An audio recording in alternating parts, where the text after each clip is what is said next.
Pemirsa, Menteri Pertahanan Republik Indonesia Ria Mizar Triakudu meminta mantan Panglima Gerakan Aceh Merdeka Muzakir Manaf tidak bicara soal referendum Aceh. Ria Mizar menyatakan negara Republik Indonesia harus utuh dan dirinya tidak akan membiarkan sejengkal pun daerah lepas dari Indonesia. Wacana tentang referendum Aceh oleh Muzakir Manaf di depan forum pada waktu 2 hari lalu, Pak. Muzakir, tidak usah lah ngomong begitu. Nanti kalau TNI sana bilang dom lagi, gak bisa. Kita menjaga kedaulatan, ya, keutuhan. Negara harus utuh dari Sabang sampai Merauke. Tidak ada satu jengkal pun harus lepas, tidak boleh. Akan berhadapan dengan kita. Ya. Udahlah, jangan ngomong-ngomong gitu. Ya. Mereka aja ngomong gitu, kamu boleh. Oke, cukup. Terima kasih. Pemirsa, kita sudah tersambung melalui sambungan telepon dengan mantan Ketua Mahkamah Konstitusi Profesor Mahfud MD untuk berdiskusi lebih dalam mengenai referendum ini. Prof. Mahfud, selamat pagi.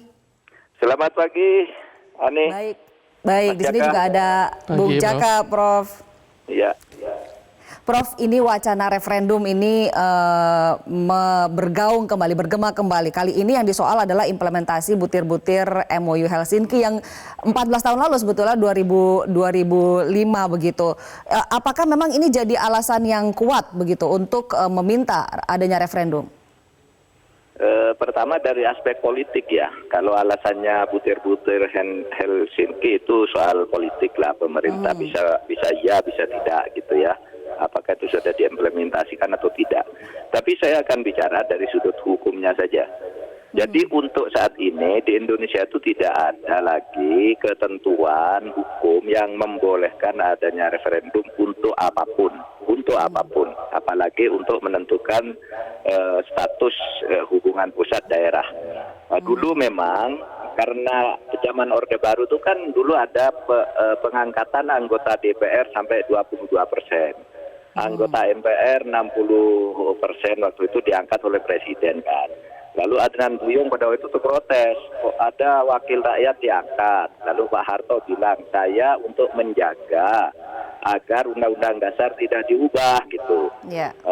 Kalau ingin anggota DPR itu diangkat semua, dibuat dulu bahwa kalau mau mengubah Undang-Undang Dasar bukan MPR tapi referendum gitu. Dibuatlah TAP MPR nomor 4 tahun 83. Bahwa kalau mau mengubah Undang-Undang Dasar harus melalui referendum. Lalu diperkuat ini dengan Undang-Undang nomor 5 tahun 85. Tapi pada saat reformasi tahun 98, TAP MPR itu dicabut, undang-undang itu dicabut juga. Nah, oleh sebab itu untuk saat ini, tidak ada jalan hukum yang bisa meminta pelaksanaan referendum.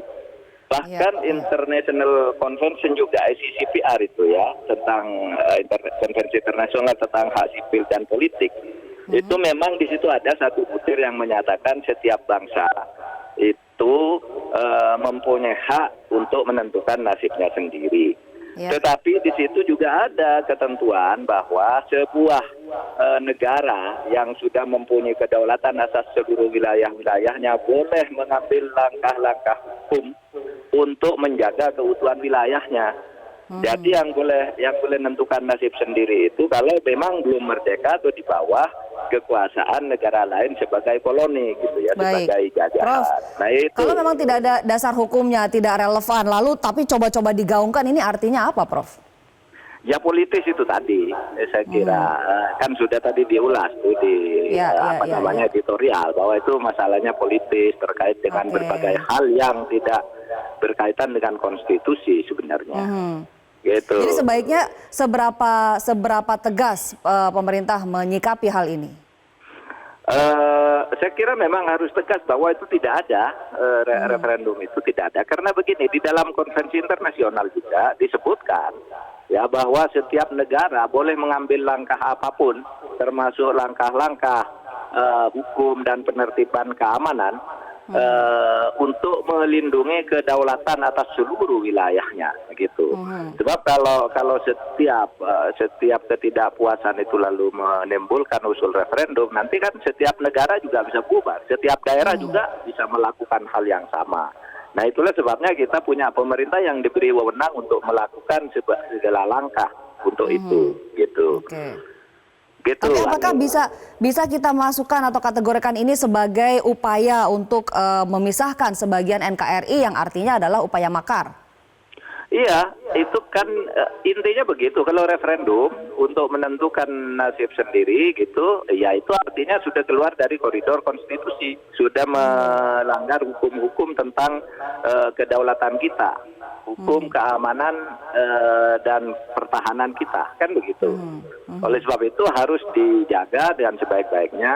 Tetapi karena ini terkait dengan soal politik yang sifatnya situasional ya, menurut saya perlu dilakukan pendekatan-pendekatan atau dialog-dialog yang lebih persuasif tanpa mengurangi sikap tegas kita bahwa Indonesia wilayah Republik Indonesia sekarang ini adalah sudah batas yang tidak bisa diutak-atik lagi dengan cara apapun gitu.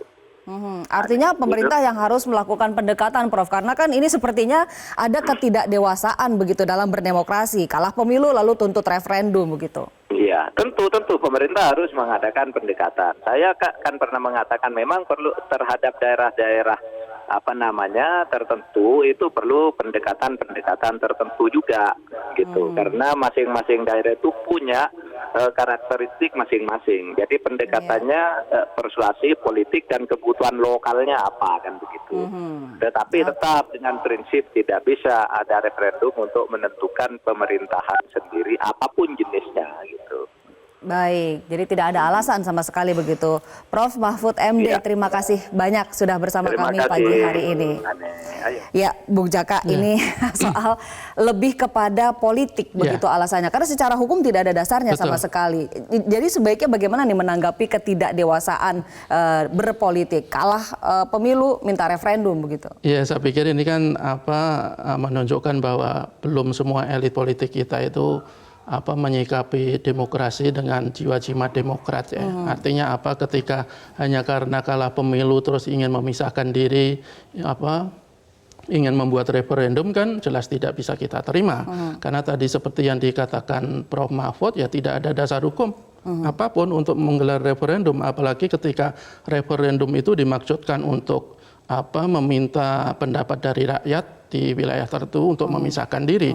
Itu sama sekali tidak bisa kita toleransi karena itu sebuah pelanggaran yang luar biasa terhadap kedaulatan, terhadap konstitusi dan terhadap kesepakatan kita sebagai sebuah bangsa yang bernaung di dalam kerangka NKRI. Kalau kita lihat beragam alasan yang dilontarkan oleh Muzakir Manaf itu kan sebenarnya tidak ada satupun yang bisa kita terima secara akal sehat ya. Seperti misalnya Muzakir mengatakan Indonesia katanya diambang kehancuran. Padahal kalau kita lihat faktanya justru kita itu sedang menuju ke era-era kejayaan. Daya saing kita terus meningkat. Peringkat utang kita terakhir juga meningkat. Juga kalau kita diprediksi 2023 akan menjadi negara dengan 10 besar perekonomian di dunia. Bahkan 2030 bisa masuk 4 besar. Ini kan menunjukkan bahwa tidak ada alasan kita mencap bahwa Indonesia akan hancur, akan punah, akan bubar. Seperti yang dikhawatirkan Muzakir Manaf untuk kemudian kan dijadi alasan untuk menggelar referendum. Kemudian juga dibilang katanya Indonesia akan dijajah oleh asing. Siapa yang akan menjajah Indonesia?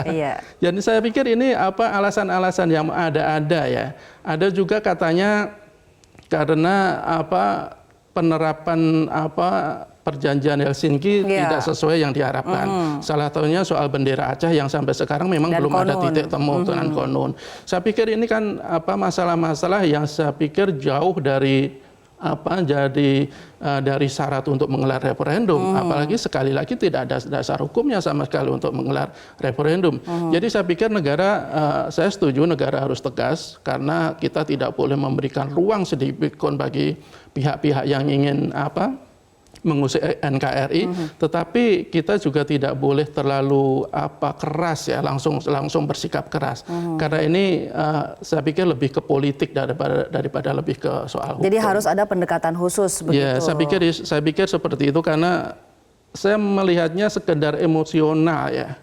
Tetapi kalau emosional kemudian dilampiaskan dengan cara-cara inkonstitusional, ya negara tidak boleh memberikan toleransi, harus tegas, tapi tegas lebih ke arah pendekatan khusus lah. Oke, Ya. baik. Kita masih akan berdiskusi tentang topik tidak ada ruang untuk referendum ini. Kita sekali lagi mengundang Anda pemirsa untuk bisa ikut berpartisipasi. Anda bisa menghubungi kami, nomor teleponnya ada di layar Anda. Silakan. Kita harus jeda dulu pemirsa dan akan kembali sesaat lagi.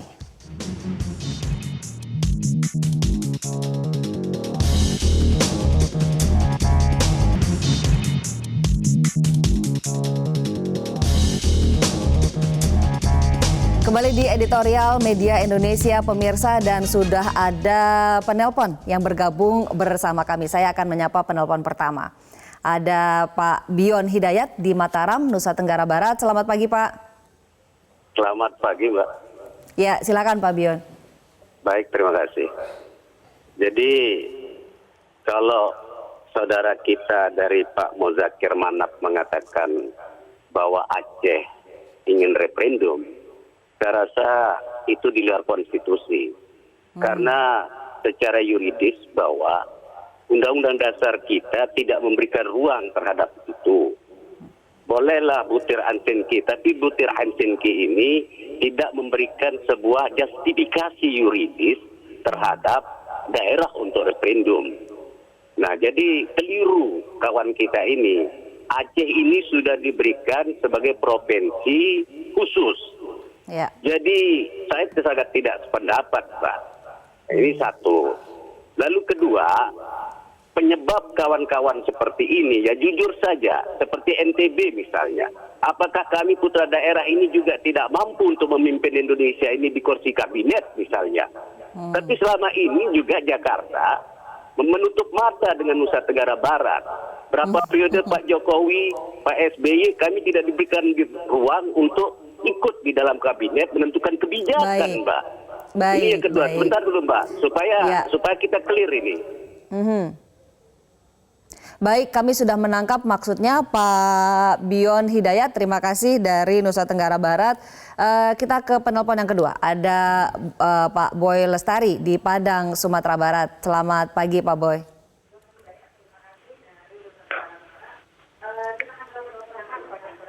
Ya, Pak Boy Lestari sudah bergabung bersama kami. Selamat pagi, Bu. Pagi, silakan Pak. Yang pertama, baik, terima kasih, Bu. Assalamualaikum warahmatullahi wabarakatuh. Waalaikumsalam warahmatullahi. Langsung aja Pak. Wacana dari beberapa daerah referendum itu, menurut saya, Bu, ini mimpi di siang hari, mimpi di siang bolong gitu loh. Karena referendum itu ada mekanismenya, ada aturan yang harus dilakukan. Satu. Yang kedua, jangan gara-gara kalah dari pileg atau pilpres, referendum diapungkan. Ini sangat fatal. Lalu yang kedua, referendum kalau itu diwujudkan oleh beberapa daerah, nggak bisa, Bu. Karena daerah itu pada miskin-miskin. Keterkaitan mereka ke daerah itu sangat tinggi. Nggak bisa dia mandiri, berbeda dengan negara lain. Apalagi daerah Aceh, Sumatera Barat, dan beberapa daerah lain. Kalau dia mandiri, ya miskin dia, nggak mungkin. Lalu yang ketiga, bersatu kita utuh, bercerai kita runtuh. Ini harus kita camkan di Republik Indonesia ini.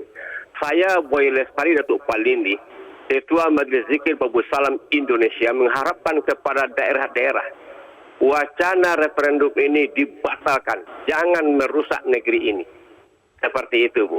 Kita ingin NKRI membangun harga negeri mati ini begitu, dari Pak segala Boy, ya? bidang. Seperti itu. Baik Pak Boy, terima kasih banyak dari Padang, Sumatera Barat. Saya menyapa penelpon ketiga Pak Yunus Luat dari Tanjung Selor, Kaltara. Pak Yunus, selamat pagi, silakan. Selamat pagi. Terima kasih untuk kesempatan diberi. Kami dari pinggiran Kalimantan Utara berbatasan langsung dengan Malaysia. Mohon izin kalau saya sebut saja dari suku Dayak Kalimantan. Ingin berpendapat bahwa bagaimana tentang referendum yang diwacanakan oleh Muzakir di Aceh. Saudara terkasih kita di Aceh, Pak Muzakir sudah sebutkan itu. Nah, bagi kami sebagai warga negara, kami tidak menyetujui dan kami juga tidak menantang mereka untuk memaksakan diri untuk membuat referendum, mendengar pendapat kembali kepada masyarakat. Tetapi marilah saudara kami di Aceh memahami bahwa utuhnya NKRI, inilah kebersamaan kita di NKRI. Nah, sebagaimana MOU RI dengan Helsinki, Finlandia yang ditandatangani hari Senin 15 Agustus tahun 2003, kurang lebih sudah 13 tahun. Maaf, Senin 15 Agustus tahun 2005, sudah kurang lebih 13 atau 14 tahun. Jangan terlalu tergesa-gesa kita berpikir bahwa NKRI atau negara Republik Indonesia tidak perhatikan Aceh. Aceh sudah diberi kewenangan, sudah ada provinsi sendiri, ada kebebasan-kebebasan tersendiri. Nah, kalau juga masih dirasa kurang hanya oleh satu pemimpin orang atau oknum, kami sangat kecewa. Nah, kami dari Kalimantan Utara, Dayak Kalimantan, kalau merasa Aceh putih, kalau kita bicara tidak adil merata tahun-tahun beberapa bulan, kami juga gampang saja bergabung dengan Malaysia. Misalkan kalau kami mau bodoh-bodoh berpikir. Tetapi mari kita tetap jaga keutuhan NKRI, karena NKRI ini adalah harga mati. Baik, Pak Yunus Luat, terima kasih dari Tanjung Selor, Kaltara. Kita sudah dengar suara dari Kalimantan, dari Sumatera, dan juga dari Nusa Tenggara Barat. Berikutnya suara dari Jawa, saya akan mempersilakan Pak Sukarwan dari Magelang, Jawa Tengah. Selamat pagi, silakan Pak. Pagi media Indonesia. Pagi Pak. Begini ya, pertama hampir semua pendapat, semua orang kan sudah komitmen kalau NKRI itu harga mati. Ya sudah. Nah, nantinya itu bisa lahir-lahir pecundang demokrasi, penjahat demokrasi, pengecut demokrasi. Kan ibarat saya punya kesebelasan Persija Jakarta. Gara-gara Persija kalah, saya kaptennya terus referendum saja ganti, bikin kesebelasan lain. Biar nanti kalau seperti itu semua. Ini kan gara-gara Pak siapa tuh Muzakir Pak tuh. Itu kan seperti istilahnya itu pengecut demokrasi, kalah pilek terus referendum, mengompori tetangga-tetangganya, mengompori kiri kanannya. Makanya saya minta pertama Pak Riamizat Triakudu harus tegas ini. Ya, dan kedua pernyataan Pak Wiranto itu benar, tidak usah ditanggapi berlebihan. Yang selanjutnya Presiden itu tidak harus jenderal, harus tegas. Seperti Pak Jokowi, walaupun lulusan Fakultas Kehutanan UGM harus tegas, saya dukung.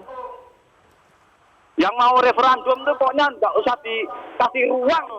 Kalau memang masih ngayal ya sikat habis, titik. Udah Bu, itu aja. Baik. Pak Sukarwan dari Magelang, Jawa Tengah, terima kasih banyak. Saya suka semangat Bapak. Dan kita sudah dengar 4 penelpon ini, keempatnya menyatakan tidak setuju dan NKRI sudah harga mati begitu. Itu satu hal yang tidak bisa ditawar. Yang menarik adalah pernyataan dari Pak Boy Lestari ya, dari Padang, Sumatera Barat tadi, bahwa daerah-daerah itu sudah mendapatkan otonomi khusus begitu. Ada dana khusus pula yang menyertai dengan kekhususannya itu. Tidak sedikit begitu. Betul. Kan, termasuk juga Aceh. Begitu. Benarkah Aceh akan miskin kalau misalnya mandiri? Ya sebenarnya kan kalau kita lihat dari sejarahnya, negara kita itu kan tidak mengabaikan wilayah-wilayah yang memang punya histori khusus ya, seperti Aceh dan Papua, juga daerah istimewa Yogyakarta. Untuk Aceh misalnya, setelah terjadi kesepakatan antara GAM dengan pusat untuk berdamai setelah konflik bertahun-tahun yang tentu saja menimbulkan korban yang tidak sedikit, ya negara betul-betul memberikan perhatian khusus terhadap mereka. Salah satunya dengan pemberian dana otonomi untuk Aceh. Dari sampai 2018 kalau tidak salah, itu tidak kurang dari 67 triliun yang sudah digelontorkan ke Aceh.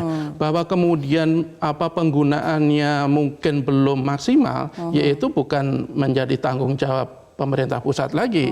Itu adalah tanggung jawab para pemimpin Aceh kalau kemudian masih ada pembangunan yang belum bisa dilaksanakan secara merata misalnya. Ini kan tantangan-tantangan di sana dan itu yang harus dijawab oleh para elit-elit di Aceh, bukan dengan mewacanakan atau mengapungkan rencana referendum seperti ini.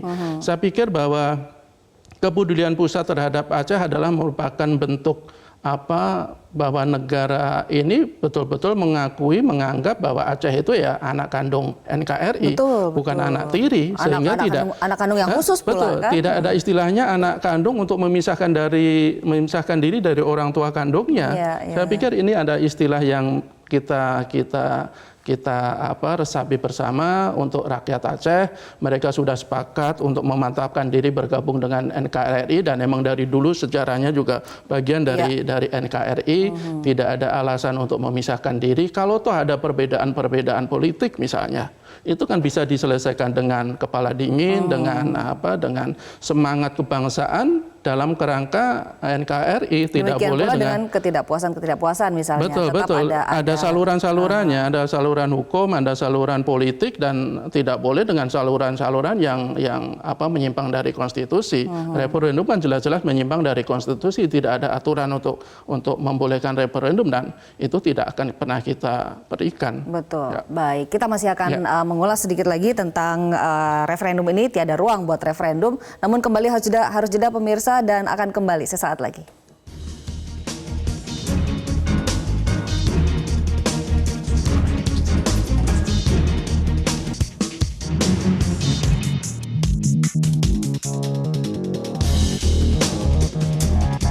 Anda menyaksikan editorial Media Indonesia pemirsa dan saya ditemani Bung Jaka di sini, Bung. Sebetulnya apakah kita harus khawatir begitu dengan adanya wacana referendum seperti ini? Ya, saya pikir seperti kita bahas tadi, kita tidak boleh menganggap sepele wacana ini, tapi kita juga saya pikir tidak perlu menyikapinya secara berlebihan. Ya. Saya pikir ini adalah bentuk pelampiasan emosional Muzakir karena partainya kalah di Pileg. Dari 2009 itu mendapatkan 33 kursi, sekarang kalau tidak salah 18 kursi, turun sangat jauh. Kemudian juga capres yang dia usung itu juga kalah secara nasional sesuai perhitungan KPU. Betul.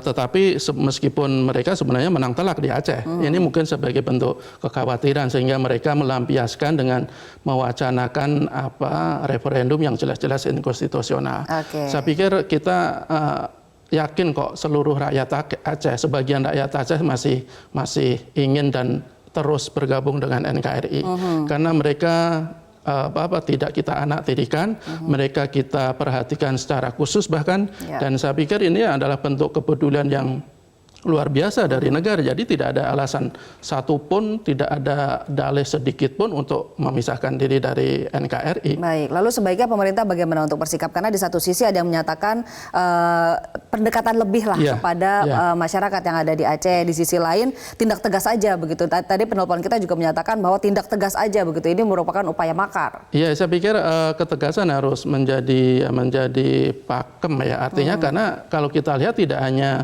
Muzakir sendiri yang mengapungkan, karena ada beberapa senator dari Aceh yang katanya siap membawa masalah ini ke pusat. Artinya ini ya tidak bisa kita anggap main-main, tapi tidak kita anggap berlebihan sebenarnya.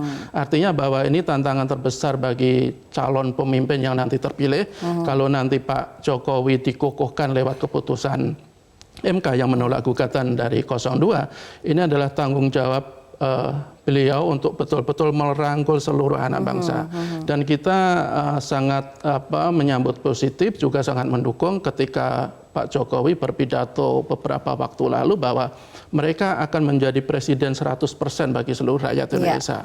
Artinya Pak Jokowi akan menjadi presiden bukan hanya untuk rakyat yang mendukungnya atau memilihnya, tetapi juga bagi rakyat yang tidak memilihnya. Artinya bahwa Pak Jokowi tidak akan menganaktirikan setiap wilayah per wilayah, memperlakukan semua wilayah di NKRI dengan perlakuan yang sama, bahkan di negara di wilayah-wilayah yang perlu perhatian khusus dia akan memberikan perhatian istimewa, dan ya sekali lagi tidak ada alasan untuk mencoba-coba untuk memisahkan diri.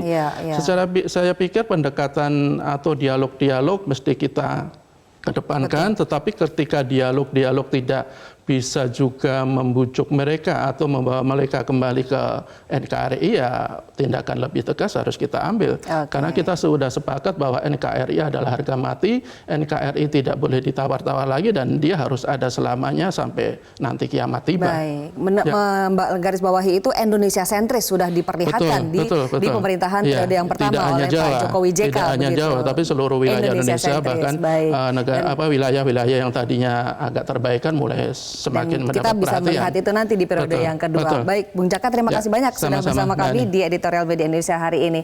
Apa jadinya Republik ini jika setiap kali pemilu 5 tahunan usai ada daerah yang menuntut referendum pemisahan diri? Pemilu sudah selesai dan siapapun pemenangnya nanti, bangsa ini harus tetap bersatu. Bangsa ini pernah terluka ketika referendum membuat Timur lepas menjadi negara sendiri, dan kita tidak ingin terluka lagi. Tidak ada ruang sejengkal pun untuk referendum yang ada cuma NKRI harga mati. Saya Ani Rahmi, terima kasih banyak atas kebersamaan Anda.